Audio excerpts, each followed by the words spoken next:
Bonjour à tous, c'est Matt, je suis de retour pour une nouvelle vidéo. C'est une vidéo sur mes lectures BD, mais d'abord j'aimerais vous remercier pour l'intérêt que vous avez porté à ma dernière vidéo ASMR, une vidéo de relaxation. Ce que je vois, vous êtes de plus en plus à aimer mes vidéos. J'étais pas sûr d'en faire d'autres après ma deuxième vidéo qui a un peu autant de succès. Et finalement j'ai tenté l'expérience avec une troisième qui semble être un succès cette fois-ci. Donc je crois que je vais continuer dans cette lignée-là et faire d'autres vidéos de ce type-là dans l'avenir. Mais c'est pas le sujet d'aujourd'hui. Aujourd'hui je parle de BD. Avant d'entrer dans le vif du sujet de mes grosses BD, j'ai lu une BD franco-belge qui est sortie récemment, qui est un événement dans l'univers des BD franco-belges. Souvent vous savez de ce que je vais parler. C'est la dernière BD en date de l'univers de Astérix, la fille de Vercingétorix, qui est sortie en fin octobre pour environ pour les 60e anniversaire de l'univers d'Astérix Obélix. C'est un univers qui commence à être assez vieux mais qui est culte dans les lecteurs de BD. Moi j'ai grandi avec ces BD-là. C'est entre autres ces BD-là qui m'ont donné le goût de la lecture des BD, ceux-là et entre autres Luke et Luke et même Garfield côté américain que j'aimais beaucoup lire à l'époque. Bref, c'est une nouvelle BD qui est sortie tout récemment. Évidemment, on n'est plus avec les grands créateurs de la BD qui étaient Albert Uderzo et René Goscinny. Les deux ne seront plus là pour le projet. Maintenant, c'est un nouveau groupe, un nouveau duo qui s'en occupe, qui est Jean-Yves Ferry et Didier Conrad. On sent depuis quelques BD que la qualité est pas au même niveau que les BD cultes, mais c'est dur de battre des BD d'aussi bonne qualité que Astérix chez Breton, Astérix aux Olympiques ou Astérix Mission Cléopâtre, entre autres, ou les 12 travaux. C'est dur de battre ces BD-là cultes. Reste qu'il y a certaines bonnes idées. J'avais aimé Astérix chez les Pictes, entre autres, j'avais bien aimé cette BD-là. Et la dernière, je l'ai quand même appréciée, mais j'ai trouvé quand même relativement légère par rapport à ce qu'on a l'habitude de voir dans le verre de Astérix. C'est quand même de bonnes références. Des références qui ne parleront pas nécessairement à un Québécois comme moi, parce qu'ils font quelques références à l'actualité française, ce qui est toujours été le cas, mais il y en a certaines qui se comprennent maintenant à travers l'histoire. Bref, c'est une bonne BD, une bonne lecture, mais c'est pas la grosse BD d'Astérix qu'on pourrait s'attendre. Mais il y a un bon concept, on tourne autour d'un personnage féminin cette fois-ci, qui est quand même une bonne chose, car l'humour d'Astérix c'est autour de deux personnages masculins, donc c'est bien de mettre de l'avant comme ça les personnages féminins. Et là c'est la fille du grand chef des Gaulois, qui a été défait par Jules César, qui est en fuite, et Astérix Obélix doivent la protéger. Il arrive une histoire autour de ça, il y a une intrigue qui se centre presque exclusivement au village, parce qu'on était habitué, une BD sur deux au village, une autre en voyage, et avec certains personnages emblématiques d'une vague d'Astérix qui font des clins d'œil ou qui font des apparitions, ce qu'on apprécie énormément. Les dessins c'est quand même très beau, on se retrouve dans le vague d'Astérix. Donc bref, c'est une bonne BD, c'est pas la grosse affaire, mais ça mérite le détour autant pour les fans d'Astérix Obélix que ceux qui sont pas familiers avec l'univers. C'est une bonne BD à découvrir, c'est très léger, mais c'est vraiment bien. Bref, je rentre dans le vif du sujet. Je commence avec du Marvel, et cette fois-ci, une nouvelle BD, une nouvelle histoire. C'est un héros que je connaissais peu, ou presque pas vraiment, honnêtement, de l'univers de Marvel. Moon Knight, le chevalier de la lune, un héros qui est assez connu quand même devant les Marvel, mais pas au premier plan. D'ailleurs, ils viennent d'annoncer une série sur Disney Plus de ce personnage-là pour le faire connaître au grand public en prise de vue réelle. J'ai bien hâte de voir ce que ça va donner. J'espère que c'est aussi sombre que l'univers qu'on est porté dans cette BD-là. Et j'ai commencé avec le tome 1 de Legacy, donc un univers récent de Marvel en français. Et le titre c'est La folie dans le sang. C'est le premier tome, il y a deux tomes de sortie à l'heure actuelle, et il va probablement en avoir d'autres. Et on suit dans le fond le super-héros Moon Knight, qui est fortement inspiré de l'univers de Batman, étant donné que c'est un homme à la base assez riche, qui est un homme avec une force, pas une force, mais un physique olympique, qui a un passé sombre, qui a des traumatismes et qui choisit de faire la justice dans sa ville qui est New York évidemment, parce qu'on a un univers de Marvel, quasi tous les plus grands héros de l'univers de Marvel sont à New York. Et donc il va vivre avec ses propres démons et il va faire sa justice sous la protection du dieu Khonsu, dieu de la lune chez les Égyptiens, parce que à la base c'est Mark Spector qui est un mercenaire qui était assez riche, tout ça, qui voyageait et il était laissé pour mort en Égypte et il s'est retrouvé près d'une statue, et cette statue était la statue du dieu lune, et il a supplié de l'épargner. Et c'est ce que le dieu aurait fait, il l'aurait épargné et il aurait permis d'améliorer sa vie, de retourner chez eux pour faire la justice. Et il faut mentionner, c'est quand même pas rien, ce personnage souffre d'un trouble psychologique, ce qui en fait vraiment un personnage à part. Je vais aller chercher le nom exactement. Il souffre de troubles dissociatifs de l'identité. Donc il possède plusieurs identités, plusieurs personnalités dans sa tête qui s'interchangent selon les moments. Et c'est bien fait dans la BD parce que de temps en temps on va voir une espèce de cercle où on peut voir les différentes personnalités qui communiquent entre elles. Ils sont de la fameuse image de la statue que je vous parlais, où il va supplier qu'on l'épargne. Parce qu'il y a une mise en contexte au début, même si on rentre dans le vif du sujet. Et ici on peut le voir, il est comme le héros, chaque côté de lui il y a une personnalité. C'est l'idée, c'est qu'il alterne, puis il y en a une plus agressive, une plus intelligente, il s'entretue par moments. Vraiment c'est très marquant, c'est très orienté sur la religion, si je peux dire aussi. Pas nécessairement juste les Égyptiens, mais le côté foi. C'est vraiment particulier. J'ai bien aimé comment je dirais ça, l'ambiance portée dans la BD.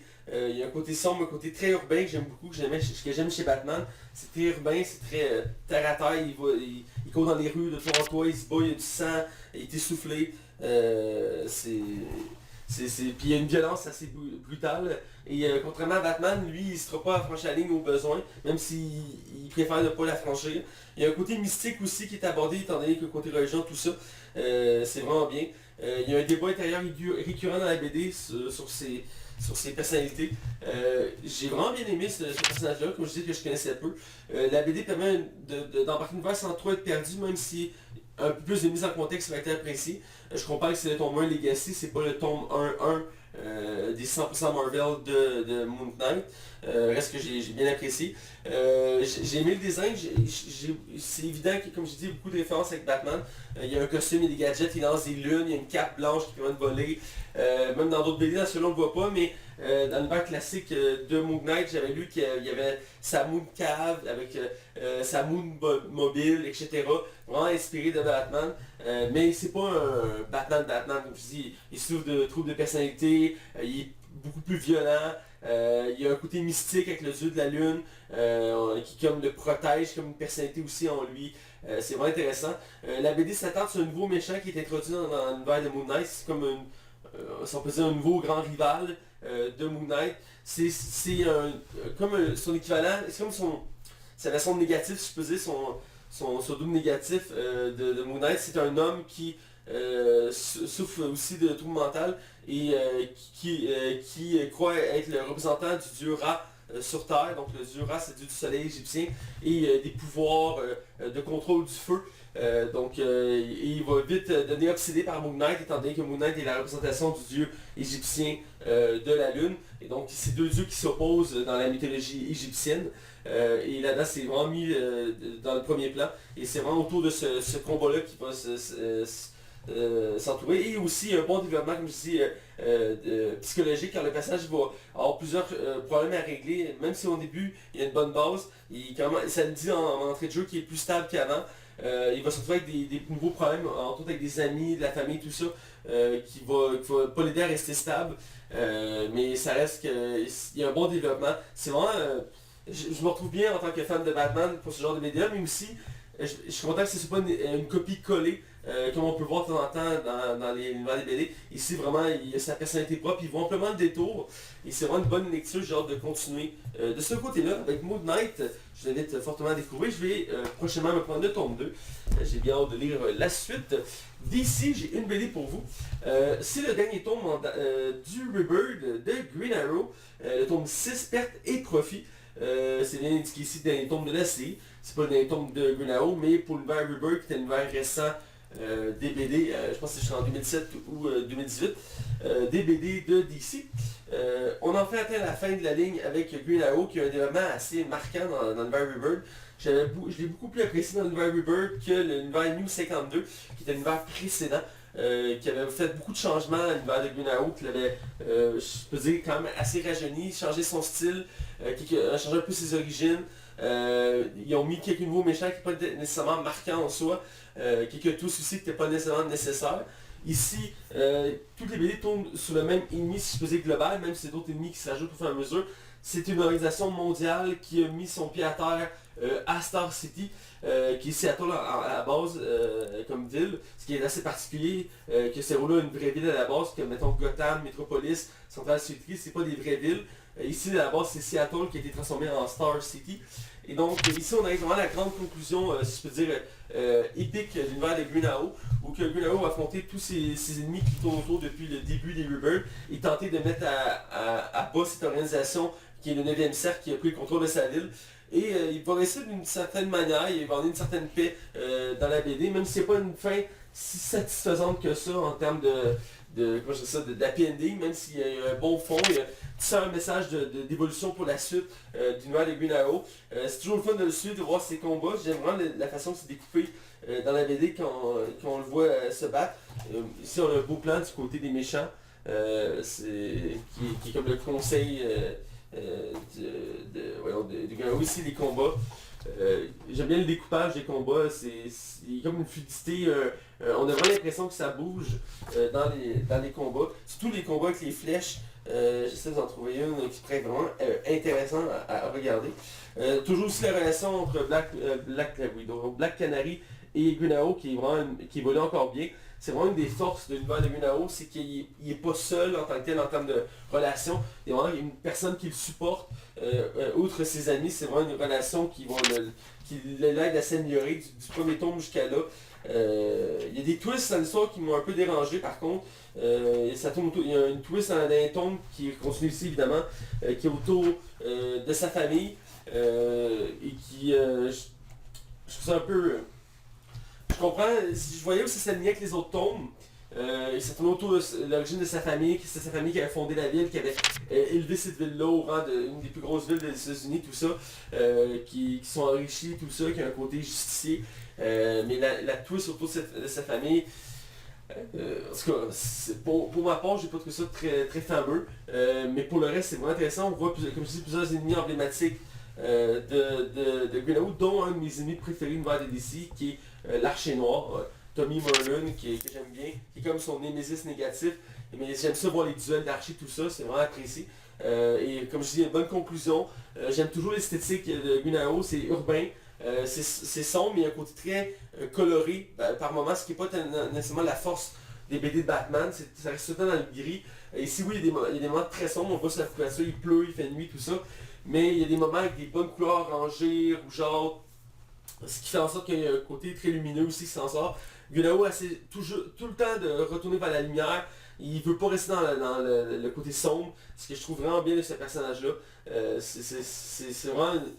Je l'ai répété souvent au fil de mes vidéos, mais c'est plus un sous-Batman, c'est vraiment un personnage à part. Il l'a prouvé dans le passé, mais il le prouve encore plus dans le l'univers des Green Arrow de Rebirth. Et j'ai bien hâte de voir ce qu'ils vont faire par la suite dans l'univers suivant de Rebirth.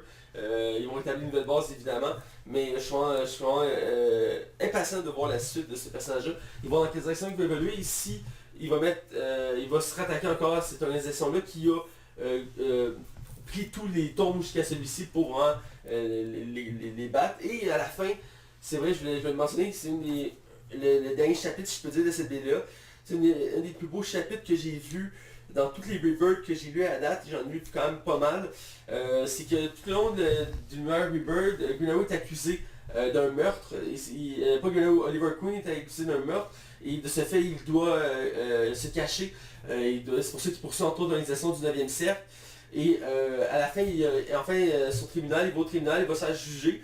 Et il y a un retournement de situation assez incroyable à ce moment-là. Il y a un sentiment, il y a l'émotion forte à ce moment-là. J'ai vraiment aimé ça, vraiment. Parce qu'on est, dans tous les autres BD, Green Arrow, il est comme mis de côté dans le sens que depuis l'univers récent, Green Arrow, il n'est pas membre de la Justice League, il n'est pas membre d'un groupe de super-héros, il est tout seul de son côté. Il fait sa propre justice. Et je dirais, tranquillement, ils ont commencé à vouloir le rapprocher de la Justice League et des autres groupes de super-héros. Et ça prend encore plus en peur dans ce tome-là. Et j'ai vraiment beaucoup apprécié. C'est vraiment une bonne lecture que je vous invite à lire et qui termine une de mes cycles de Rebirth avec Suicide Squad. Je pense que dans les tomes de Flash sortent très prochainement. Green Lantern est sorti, j'ai juste pas la chance encore de le prendre. Et pour Batman, je suis en train de lire le dernier tome en date, qui est le 9e. Il y en a déjà une dizaine d'annoncés, donc je sais pas combien il y en aura pour Batman en Rebirth, mais Batman est dans les héros qui en tout le temps le plus, avec Superman entre autres, donc c'est à voir. Bref, c'était pour DC. Et là, j'ai pas mal d'indépendants pour vous, j'ai 3 BD. Je commence avec la plus petite, qui est vraiment, il y a une belle anecdote dans cette BD-là. C'est la BD Stone Town. C'est une BD indépendante qui est dans les éditions... excusez-moi, j'essaie de chercher ça pour vous. Unipress, que je connaissais pas. C'est Jean, la boîte à BD, qui m'a fait découvrir cette BD-là. Et l'anecdote est que moi, si vous suivez ma chaîne depuis un certain temps, vous savez que j'écoute beaucoup de films et de séries. Et récemment, j'ai commencé une nouvelle série policière sur la chaîne ABC, que j'ai trouvé vraiment intéressante avec l'actrice Kobe Summers, je me trompe, Somber, je crois qu'elle s'appelle, qui jouait Maria Hill dans l'univers de Marvel, dans les films C'est le bras droit de Nick Fury. Et dans le fond, ici, la série portait le nom Stone Town. Et quand je suis arrivé à ma boutique BD, j'ai vu cette BD-là sur le présentoir devant la caisse et j'ai dit à Jean, c'est drôle, ça porte le même nom que la série que j'écoute. Et Jean me précisait effectivement, c'est la BD qui a inspiré la série que je suis en train d'écouter. J'ignorais en écoutant cette série-là que c'était basé sur un comic. Et force de constater qu'avec des recherches, j'ai remarqué qu'il y a beaucoup de séries actuellement qui sortent, sont adaptées de comics. Et c'est pas nécessairement des comics de super-héros. En voici la preuve. Stumptown. Et ça raconte quoi Stumptown? Eh bien, c'est une série, un comic réaliste où on suit, dans le fond, le personnage de Dex Parius, qui est une femme ancienne militaire qui est devenue détective dans sa ville natale, qui est à Portland, Oregon, qui s'appelle Stumptown. Je veux dire, son bureau d'enquête, c'est Tombstone, dans sa ville de Portland, en Oregon, aux États-Unis. Et elle souffre de problèmes de jeu et d'alcool. Et elle a une vie comme assez chaotique. Elle a un frère qu'elle doit gérer qui est trisomique, je crois. Et elle a des mauvaises fréquentations. Tout ça, elle est endettée. Sa vie va pas très bien. Et avoir une chance de pouvoir améliorer sa vie en début du tome, qui est le même contexte que pour la série TV. Probablement bientôt je vais faire une vidéo sur cette série-là. La fidélité est assez proche, j'ai comparé là, les premiers épisodes avec le premier tome, et vraiment c'est très similaire. Et dans le fond, avoir une opportunité, il faut qu'elle retrouve une fille qui a été kidnappée, et elle va s'y mettre, et c'est là qu'on va découvrir à quel point le personnage est assez unique en ça. C'est une femme qui ne sait pas marcher ses pieds, qui est très résistante, qui est très intelligente, elle a un bon sens de déduction. Elle ne sera pas foncée, elle se fout de ce que les gens peuvent penser d'elle. Vraiment, elle a une personnalité forte et assez unique. Et c'est très bien reflété dans la série avec l'actrice que je vous ai nommée. C'est vraiment... c'est le charme, il est vraiment bien retranscrit. J'ai bien aimé l'histoire. Les dessins sont assez particuliers. Il y a un style que je dirais que j'ai pas tant l'habitude de voir, mais qui fait très réaliste. Dans des super-héros, on essaye de rendre ça comme très science-fiction, mais ici vraiment on porte l'attention sur les détails, sur le décor. C'est un peu terne. Il y a pas, la couleur est vraiment, comment je dirais ça, il y a des palettes de couleurs pour chaque page, si je peux dire. Il y a des pages très brunes, très grises, des pages très bleues, très vertes. Ça fait un effet comme d'ambiance, comme vraiment une ambiance d'enquête, si je peux dire. Souvent quand il y a les scènes calmes, c'est bleu ou ça a des couleurs plus chaudes. J'ai remarqué ces détails-là en disant, je sais pas si je me trompe, mais c'est l'impression que j'ai eue. J'ai bien aimé ça. Il y a un côté très... C'est pas une BD pour tout le monde, c'est une BD très adulte, dans le sens qu'il y a un côté quand même assez vulgaire, assez violent. Il y a du sang, il n'y a pas nécessairement... J'ai pas vu dans le premier tome de la nudité ou quoi que ce soit, mais c'est quand même assez violent. Il y a des thèmes adultes qui sont assez abordés là-dedans. Mais ça reste une bonne lecture, une bonne découverte. Ça fait changement de tout ce qui est super-héros à lire. Et si on revient à quelque chose de plus réaliste, plus terre à terre, même s'il y a un côté justice, si je peux dire, dans la mesure que c'est une détective qui cherche à faire la justice. C'est vraiment très bien, c'est une bonne petite lecture. On se casse pas tant la tête avec ça, c'est pas très complexe à suivre. C'est une enquête avec quelques petites intrigues, il faut quand même porter attention. Puis le premier tome laisse envie de continuer. Je crois qu'il y a 4 tomes à l'heure actuelle. Ça c'est un nouveau format qui était sorti récemment, puis la sortie de la série. Un petit format vraiment plus mince à lire, ce que j'apprécie. Qui m'a coûté, je pense, moi ça m'a coûté 15$ je crois. Ce qui est vraiment pas cher pour ce genre de BD là. Et vraiment j'invite à découvrir, et autant découvrir la série TV que cette BD là, qui vaut en mon sens pas mal de détours. Je finis avec 2 BD qui sont dans le fond de la même histoire.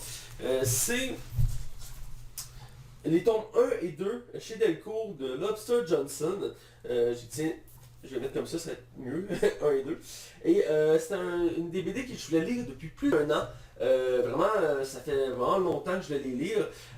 Mais j'en ai déjà parlé plusieurs fois en vidéo. pour commander des BD francophones au Québec. On a eu beaucoup de problèmes récemment pendant plusieurs mois pour commander des BD, des avoirs assez rapidement.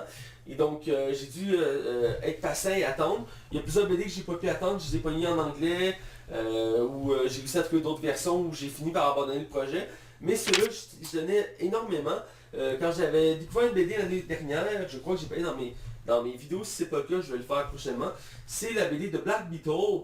C'est une BD qui a juste un tome en français. Et en anglais, elle a été annulée après un tome et je pense que c'est une courte BD par la suite qui était une préquelle, je crois, sur l'univers de Black Beetle, qui moi m'avait beaucoup plu. C'était un justicier durant la Deuxième Guerre mondiale, sombre, qui se battait contre des nazis dans une ville fictive aux États-Unis, Spiral City, je crois. Il y avait un pistolet spécial et il y avait vraiment un look vraiment particulier. J'aimais beaucoup son style, j'aimais l'ambiance. J'aime beaucoup l'ambiance de la Deuxième Guerre mondiale, que c'est pas full technologique, les méchants c'est clair, c'est les nazis, puis c'est les militaires à sauver de pouvoir qui coopèrent des artefacts, des trucs comme ça. Et j'avais beaucoup aimé ça, et quand j'avais appris qu'il y avait ce tome, j'avais été vraiment déçu.